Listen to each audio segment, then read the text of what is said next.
بسم اللہ الرحمن الرحیم۔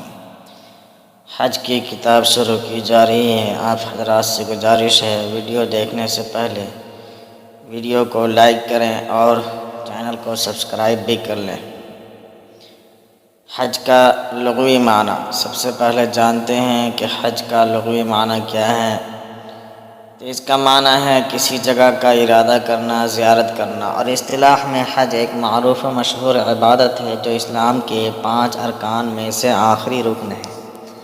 حج حقیقت میں مخصوص وقت میں نیک لوگوں کی بہت بڑی جماعت کے اکٹھے ہونے کا نام ہے، اور وہ وقت بھی ایسا ہے جس میں انبیاء اکرام، صدیقین، شہداء اور صالحین کی یاد تازہ ہوتی ہے اور ان کی زندگیاں یاد آتی ہیں جن پر اللہ تعالیٰ نے خصوصی فضل و کرم فرمایا ہے، اور وہ جگہ ایسی ہے کہ اس میں دین کی واضح نشانیاں موجود ہیں، اور وہاں دین کے بڑے بڑے لوگوں کی جماعتیں آتی رہی ہیں، اور وہ لوگ وہاں موجود دین کی یادگاروں کی تعظیم کرتے رہے ہیں۔ وہاں اللہ تعالیٰ کے سامنے روتے اور گڑ گڑاتے رہتے ہیں، اور اللہ تعالیٰ سے خیر و بھلائی کی امید لے کر اور گناہوں کی معافی کی آرزو لے کر وہاں حاضر ہوتے رہے ہیں۔ جب ایسے وقت اور ایسی جگہ میں نیک لوگ بڑی تعداد میں جمع ہو کر اللہ تعالیٰ کی طرف پوری توجہ کرتے ہیں تو اللہ تعالیٰ کی رحمت نازل ہوتی ہے اور گناہوں کی مغفرت ہوتی ہے، اور حجاج کرام گناہوں سے پاک و صاف ہو جاتے ہیں۔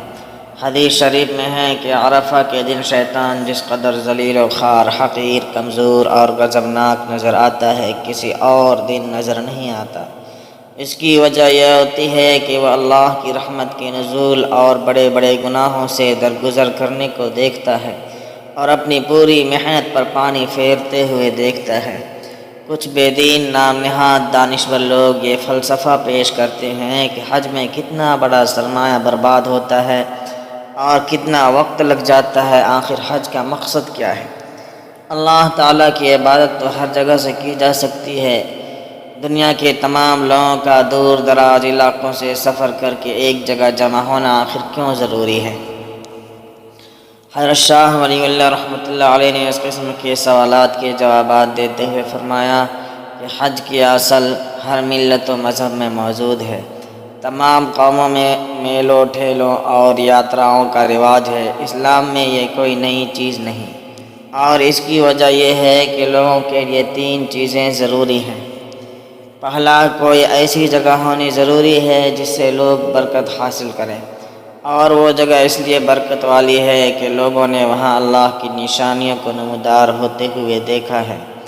اللہ تعالیٰ کا تقرب حاصل کرنے کے لیے قربانی کے طریقے بھی ہوں، خواہ وہ جانور کی قربانی ہو یا کوئی اور عمل، اور ایسی شکلیں بھی ہوں جو اکابر ملت سے مروی ہوں، جیسے حرام کا مخصوص لباس، طواف، سعی اور شیطان کو کنکریاں مارنے کی شکلیں وغیرہ، تاکہ لوگ ان پر عمل کر سکیں۔ ان مخصوص شکلوں سے اللہ تعالیٰ کے مقرب بندوں کی یاد تازہ ہوتی ہے اور ان اکابر کے احوال یاد آتے ہیں۔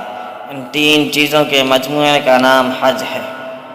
ہر قوم میں اس کا رواج ہے، اسلام میں یہ کوئی نئی چیز نہیں ہے۔ اس لیے مسلمانوں کے حج پر اعتراض کرنا اور اس پر جو رقم خرچ ہوتے ہے اس کو فضول سمجھنا، اور اس میں جو وقت لگتا ہے اس کو ضیاع سمجھنا، اور دوسری اقوام کے میلوں ٹھیلوں اور یاتراؤں وغیرہ پر اعتراض نہ کرنا سراسر ظلم اور ناانصافی ہے۔ ایسے بے دین لوگوں کو سوچنا چاہیے اور اپنا رویہ درست کر لینا چاہیے، ورنہ یہ عقل مندی اور دانش مندی کے خلاف ہے۔ 10ویں ہجرت نبوی کا آخری سال تھا، اس میں نبی کریم صلی اللہ علیہ وسلم نے حضرت ابو دجانہ رضی اللہ تعالی عنہ کو مدینہ منورہ میں اپنا خلیفہ مقرر کیا، اور 25 ذی القعدہ جمعرات کے دن ظہر کے بعد نبی کریم صلی اللہ علیہ وسلم حج کے لیے روانہ ہوئے۔ خدیجۃ الکبریٰ اور حضرت زینب بنت خزیمہ رضی اللہ عنہما کے علاوہ باقی تمام ازواج مطہرات اور سیدۃ النساء فاطمہ الزہرا رضی اللہ عنہن اس سفر میں ساتھ تھی۔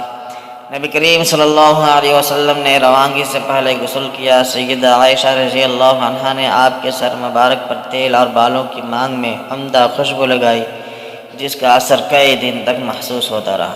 اس کے بعد آپ نے حرام کی 2 چادریں زیب تن فرمائیں ایک سفید چادر لپیٹ لیا اور ایک سفید چادر باندھ لی، اور یہ حج کا مردانہ یونیفارم ہے جس کو پہن کر بندہ اللہ تعالیٰ کے دربار میں حاضر ہوتا ہے۔ یہ تواضع اور عاجزی کا لباس ہے، دنیا کی زیب و زینت سے ہٹ کر کفن کی مانند ہے۔ اس میں امیر و غریب سارے کے سارے برابر ہیں۔ دنیا کے اندر تو کپڑوں کی اونچ نیچ کا فرق ہوتا ہے، لیکن جو بھی حج یا عمرے کے لیے جائے گا اس کے احرام یہی ہوگا، امیر و غریب دونوں کا لباس یہی ہوگا۔ اس کے بعد آپ علیہ السلام نے حرام کی نیت کر کے تلبیہ پڑھا اور ساتھ جانے والے صحابہ اکرام کو تلبیہ کی تلقین کی۔ صحابہ اکرام نے بھی تلبیہ پڑھنا شروع کیا۔ حضرت جبریل علیہ السلام آئے، نبی کریم صلی اللہ علیہ وسلم کو یہ پیغام دیا کہ اللہ تعالیٰ چاہتے ہیں کہ یہ صحابہ اونچی آواز سے تلبیہ پڑھے، اور یہ اللہ تعالیٰ کو پسند ہے۔ تقریباً 9 دن اس سفر میں لگے۔ نبی کریم صلی اللہ علیہ وسلم اس سفر میں امت کو دین کے احکام بھی سکھا رہے تھے اور ساتھ ساتھ صحابہ اکرام کی تربیت بھی فرما رہے تھے۔ اس سفر میں نبی کریم صلی اللہ علیہ وسلم کا ایک اونٹ بھی گم ہو گیا تھا۔ نبی کریم صلی اللہ علیہ وسلم نے امت کو تعلیم دی کہ دیکھو حج کے دوران ایسے واقعات پیش آ سکتے ہیں، سامان گم ہو سکتا ہے، بندہ بیمار ہو سکتا ہے، کوئی مشکل کوئی مصیبت آ سکتی ہے، یہ سب چیزیں سفر کا حصہ ہیں۔ اس سے معلوم ہوا کہ سفر میں بندے کو دل بڑا رکھنا چاہیے تاکہ سفر کے دوران کوئی ایسی بات پیش آ جائے تو برداشت کر سکے۔ مصائب وغیرہ اللہ کی جانب سے ہے، اس میں بندے کا کوئی اختیار نہیں۔ صحابہ اکرام کے دلوں میں دین کو سیکھنے کا بہت زیادہ شوق تھا۔ ان کو یہ تڑپ رہتی تھی کہ انہیں شریعت کے احکام سکھائے جائیں تاکہ ہر عمل کو شریعت کے مطابق کر سکے۔ اسی طرح حجاج اکرام کو چاہیے کہ حج کے سفر میں علماء اکرام سے زیادہ دین کے احکام سیکھنے کی کوشش کریں تاکہ ہر عمل شریعت کے مطابق ہو اور دنیا و آخرت دونوں جہاں میں کامیابی ہو۔ نبی کریم صلی اللہ علیہ وسلم مسجد الحرام میں داخل ہوئے۔ جب آپ صلی اللہ علیہ وسلم نے بیت اللہ کو دیکھا تو کھڑے کھڑے ہاتھ اٹھا کر دعا مانگی۔ اس کے بعد نبی کریم صلی اللہ علیہ وسلم نے پہلے وقت کی نماز ادا فرمائی، پھر بیت اللہ کا طواف کیا۔ اس لیے حجاج اکرام کو چاہیے کہ بیت اللہ میں پہنچنے کے بعد اگر جماعت کی نماز کا وقت ہو تو پہلے جماعت کے ساتھ نماز پڑھیں، اور اگر نماز کا وقت نہیں تو بیت اللہ کا طواف کریں۔ جیسا کہ کسی محفل میں جب کوئی آئے تو اس کو چاہیے کہ مجلس میں جو صدر مجلس ہے پہلے اس سے مصافحہ کریں۔ اسی طرح احرام باندھ کر آنے والے کو چاہیے کہ پہلے اللہ کا گھر کے طواف کرے، کیونکہ وہ آیا ہی اسی لیے ہے۔ پھر طواف شروع کرتے وقت حجر اسود کے بالکل سامنے آ کر ترتیب سے استقبال، نیت اور استلام کرے۔ حجر اسود زمین میں اللہ تعالیٰ کی قدرت کا دایاں ہاتھ ہے۔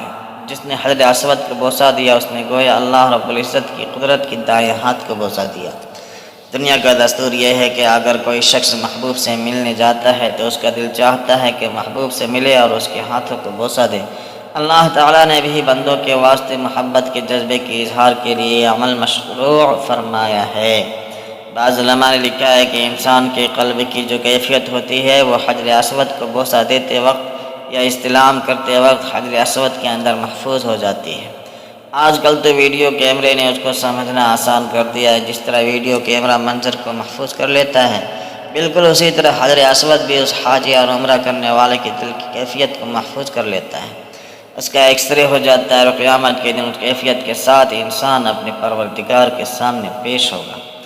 اگر رش اور ہجوم کی وجہ سے حجر اسود کو بوسہ دینا مشکل ہو تو شریعت نے حکم دیا کہ اس کو سامنے لے کر ہاتھوں سے اشارہ کر کے ہاتھوں کے انگلیوں کے اندرونی سرے کو بوسہ دے دے تو استلام ہو جائے گا۔ اس کی مثال ایسی ہے جیسے ہم بچے کو خوش ہو کر ہوائی بوسہ دیتے ہیں تو بچہ محسوس کرتا ہے کہ مجھے گویا بوسہ مل گیا۔ تو حجر اسود کو ہجوم کی وجہ سے دور سے فلائنگ کس کرنے کا دوسرا نام استلام ہے۔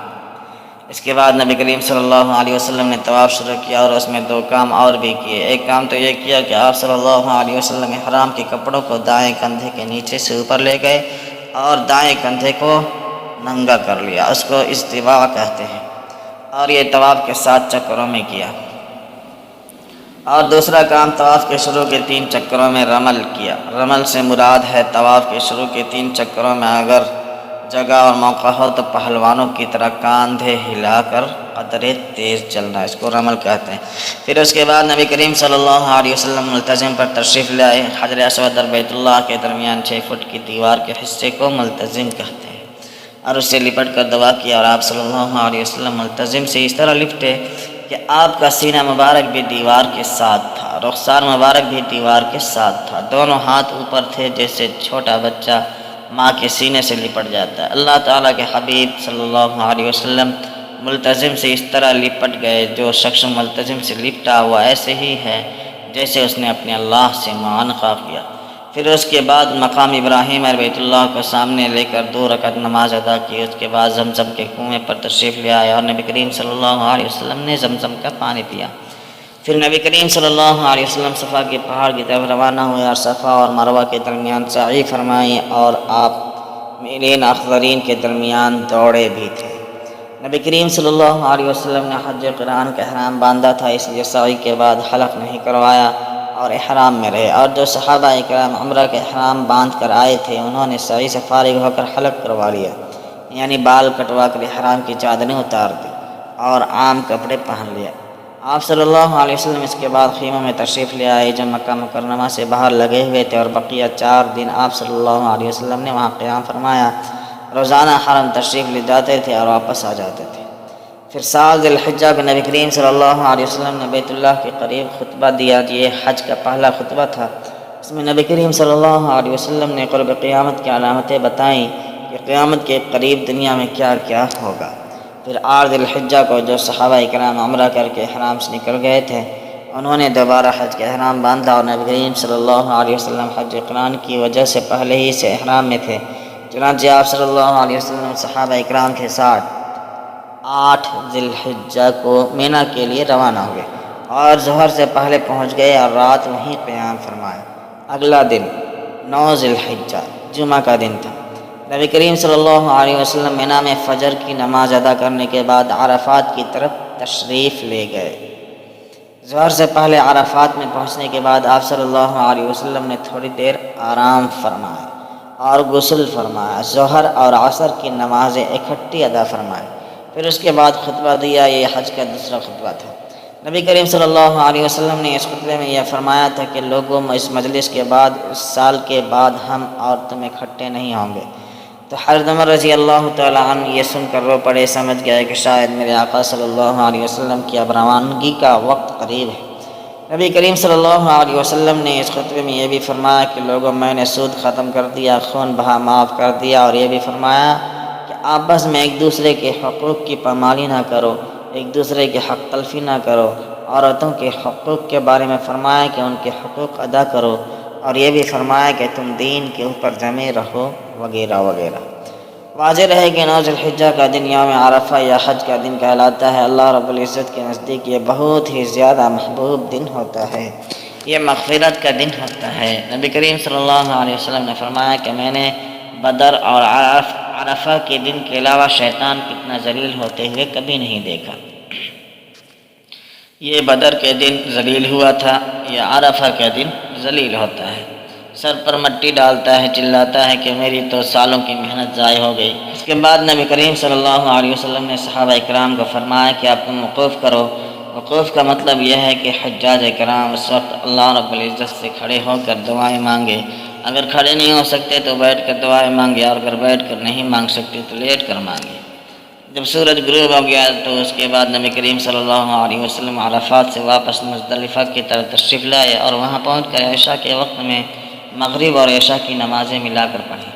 عرفات میں عصر کی نماز کو مقدم کر کے ظہر کے ساتھ ملا کر ادا کیا، اور مزدلفہ میں مغرب کی نماز کو مؤخر کر کے عشاء کے وقت میں ادا فرمایا۔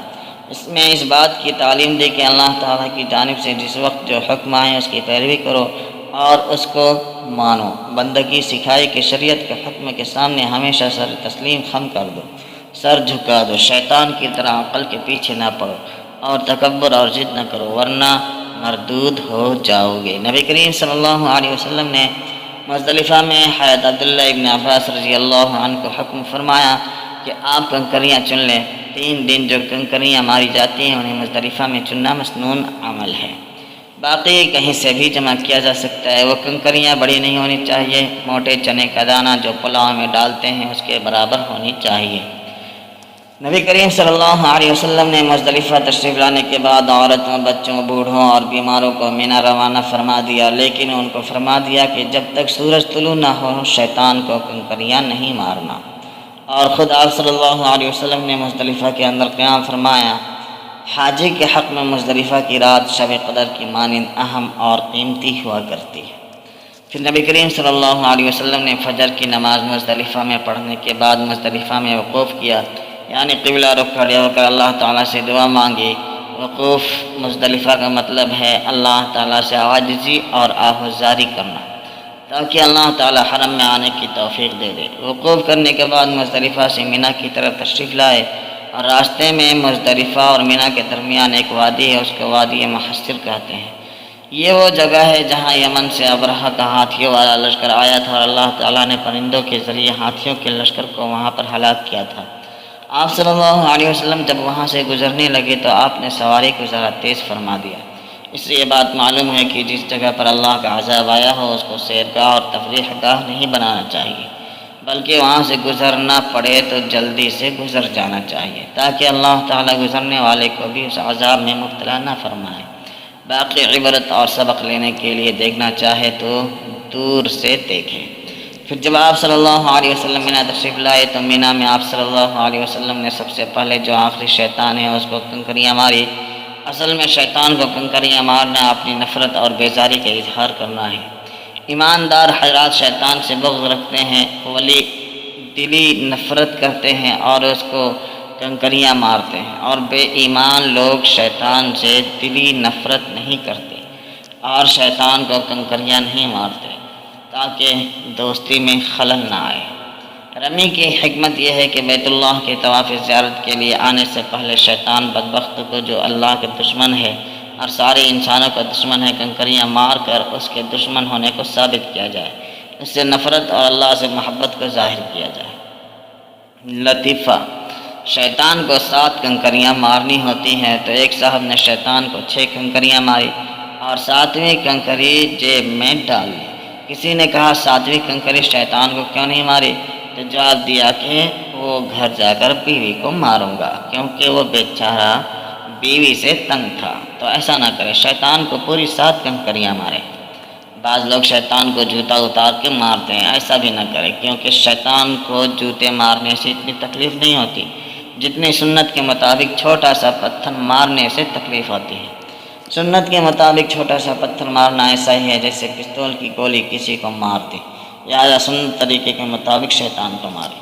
نبی کریم صلی اللہ علیہ وسلم نے کنکریاں مارنے کے بعد قربانی کی، پھر حلق کروایا، ترتیب سے ان تینوں کاموں کا انجام دیا۔ اس لیے امام اعظم ابو حنیفہ رحمۃ اللہ علیہ فرماتے ہیں کہ ان تینوں اعمال کے درمیان ترتیب واجب ہے، اگر ترتیب کے خلاف کیا تو دم دینا لازم ہوگا۔ نبی کریم صلی اللہ علیہ وسلم نے کل 100 اونٹ قربان کیے، 63 اونٹ تو نبی کریم صلی اللہ علیہ وسلم نے بھی نفس نفیس قربان کیے، اور بقیہ 37 اونٹوں کو ذبح کرنے کے لیے حضرت علی رضی اللہ تعالیٰ عنہ سے کہا کہ آپ میری طرف سے قربان کر دیجیے۔ بعض لوگ قربانی پر اعتراض کرتے ہیں اور اس کے بجائے صدقہ، خیرات اور ویلفیئر کے کاموں کی ترغیب دیتے ہیں۔ ان کو سمجھنا چاہیے کہ ان کی سمجھ، ان کی عقل، ان کی ہوشیاری نبی کریم صلی اللہ علیہ وسلم سے زیادہ نہیں ہے۔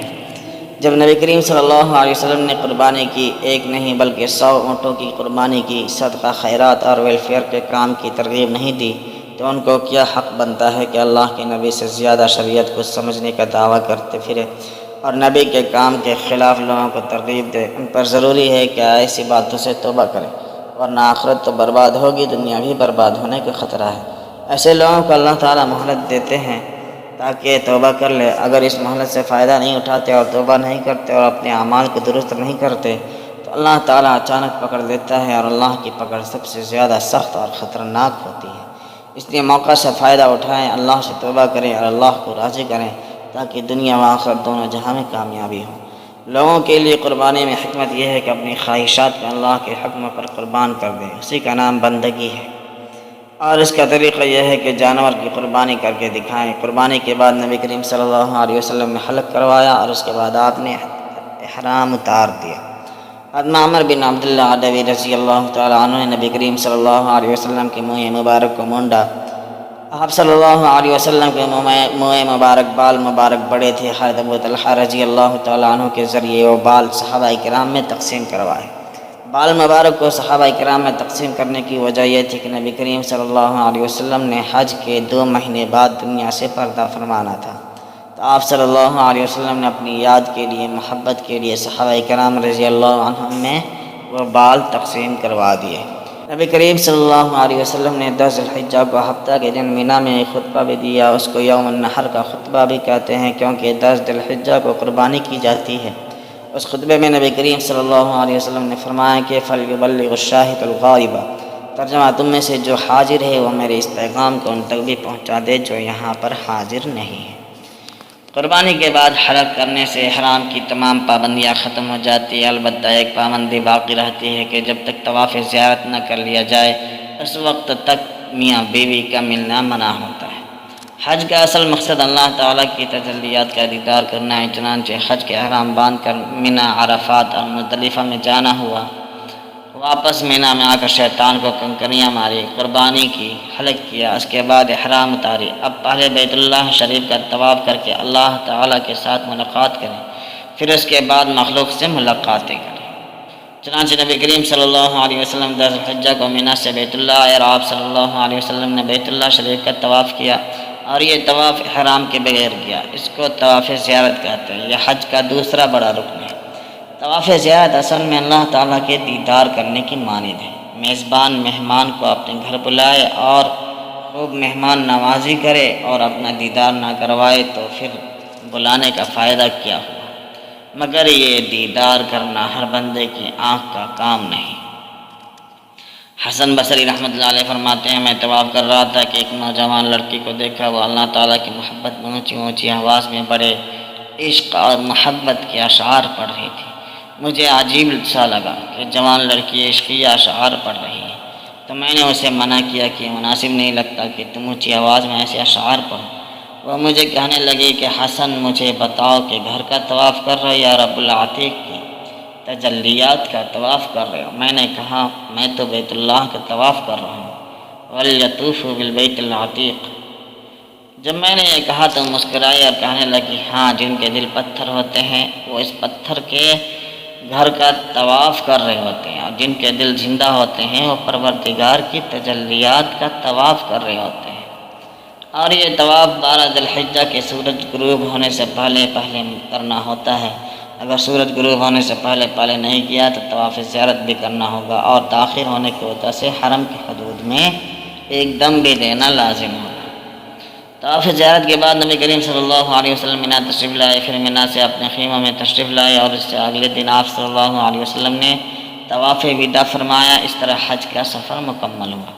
کیسے خوش نصیب لوگ ہیں جو اپنی زندگی میں حج کے احرام باندھ کر سفر کرتے ہیں، لبیک لبیک پڑھتے ہیں، کوئی اللہ کے گھر کا طواف کرتا ہے، کوئی مقام ابراہیم اور بیت اللہ کو سامنے لے کر نماز پڑھتا ہے، سجدہ کرتا ہے، کوئی حجر اسود کو بوسے دیتا ہے، کوئی زمزم پیتا ہے، کوئی صفا مروہ میں سعی کرتا ہے، عرفات، مزدلفہ اور مینا میں حاضر ہو کر دعا مانگتا ہے، اور شیطان کو کنکری مارتا ہے، شیطان سے نفرت اور اللہ سے محبت کا ثبوت دیتا ہے۔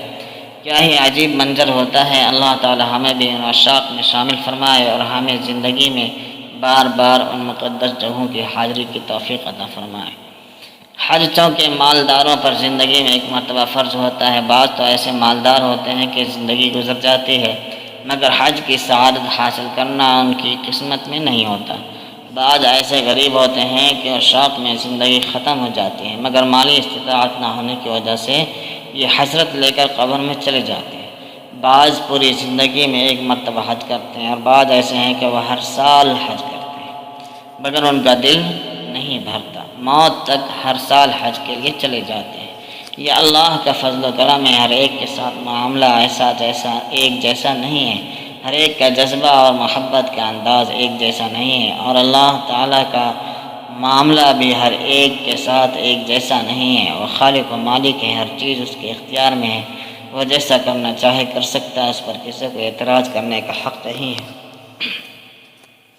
باقی حج کے مسائل کی ضرورتوں کے سال میں ایک دفعہ ہوتی ہے، عام طور پر ذہن میں نہیں ہوتا۔ ضرورت کے وقت حد سے زیادہ پریشانی ہوتی ہے، اس لیے پریشانی کم سے کم کرنے کے لیے بندہ نے حج کے ضروری مسائل کو حروف تہجی کی ترتیب سے کئی جلدوں میں جمع کر دیا تاکہ ضرورت کے وقت دیکھا جا سکے اور حج سنت کے مطابق ادا ہو اور اللہ کے دربار میں قبول ہو، آمین۔ عجیب اتفاق ہے کہ میں اس کتاب کے متن سے 2004 عیسوی میں فارغ ہوا، لیکن طباعت کی نوبت آنے میں تقریباً 13 سال کا طویل عرصہ گزر گیا۔ مختلف حوادثات آئے، کبھی متن کے کاغذات گم ہو گئے، کبھی تخریج کے، کبھی گھر سے، کبھی کمپوزنگ سے، آخر اللہ کر کے طباعت کا مرحلہ الحمدللہ آ ہی گیا۔ اس پر اللہ کا شکر ہے۔ آخر میں ان تمام حضرات کا شکر گزار ہوں جو اس کتاب کی تیاری میں کسی بھی اعتبار سے شامل رہے۔ اللہ تعالیٰ ان کی محنت کو قبول فرمائے اور ان کو اجر عظیم سے نوازے۔ خاص طور پر مفتی محمد ولی اللہ حسین صاحب اور مفتی محمد یوسف انور صاحب جو تخریج میں شامل رہے، مفتی محمد نعمان صاحب اور مفتی ذوالقرنین صاحب جو کمپوزنگ میں شامل رہے، عزیزم محمد مرزوق انعام جو سیٹنگ میں شامل رہے، اور اللہ تعالیٰ ان سب کو اجر عظیم عطا فرمائے اور اس کتاب کو ہم سب کے لیے صدقہ جاریہ بنائے اور دنیا و آخرت دونوں جہاں میں کامیابی عطا فرمائے اور بلا حساب جنت میں داخل فرمائے، آمین ثم آمین، بحق سید المرسلین صلی اللہ علیہ وعلی آلہ وصحبہ اجمعین۔ السلام علیکم ورحمۃ اللہ وبرکاتہ۔